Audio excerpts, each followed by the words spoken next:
With math, people normally don't like it and find it frustrating, or they like it and enjoy it. With this course, I have learned that I have come to like it more than what my previous thoughts were.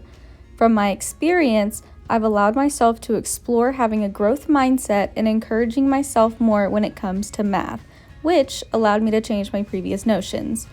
I've learned that the process standards of how we teach things and how we teach math are one of the most important things when it comes to a student learning math. I took away all 5 standards of problem solving, communication, reasoning and proof, connections, and representation from this semester. I realized how important each factor is in not only math, but its relevance in every subject, and how each of the process standards is tethered to one another. With the constructivism theory from Piaget, I learned that learning is an active process and not a passive one, and that in order for learning to be effective, it has to be authentic, whole, and real. Each student learns differently from the next, so we as teachers have to realize that and cater to all the different needs of the students so that they can have a more well-rounded education. With all of the ways that children take in and learn new information, they also have to practice with what they are working on and have the time to practice and build on their skills from what they already know to that new information being added in. With my time spent in the field working with a small group of 5th grade students for the month of October, I was able to experience how each kid learned differently and how they were similar. Not every child needed a visualization aid or me modeling what they were going to be doing that day at the start of the lesson, because I did have a couple higher achieving students where math just came naturally. But the couple that did need the visualization, representation, and modeling, I was able to give it to them and see the benefit that it had on them.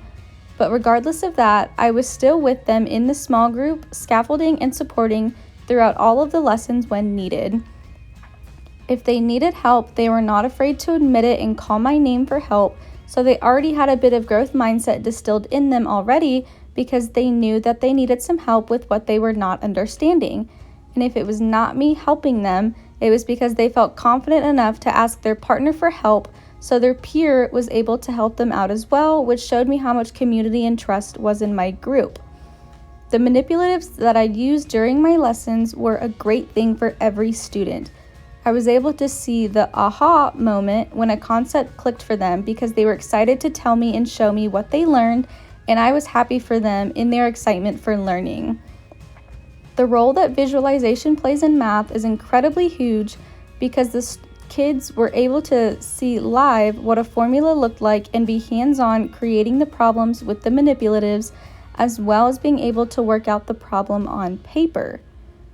From these lessons, I was able to formally assess with a checklist whether or not they were getting the skills they needed to complete the objective or task for the day, and whether or not they were understanding the concept of what they were doing. I was also able to know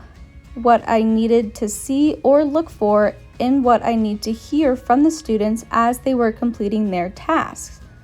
So moving forward in my own classroom one day in the future, because of what I have learned so far, I feel more prepared and more confident in my ability of teaching math. I hope that I can teach my students what I have learned, which is that although math is a challenging subject and it presents a lot of new information to grasp, it does not have to be a chore to learn, and how math is in our everyday lives, whether we realize it or not. I want to be able to give them all the tools, resources, and different methods of application they need in order to be as successful as they can and to create a community of learners within my classroom.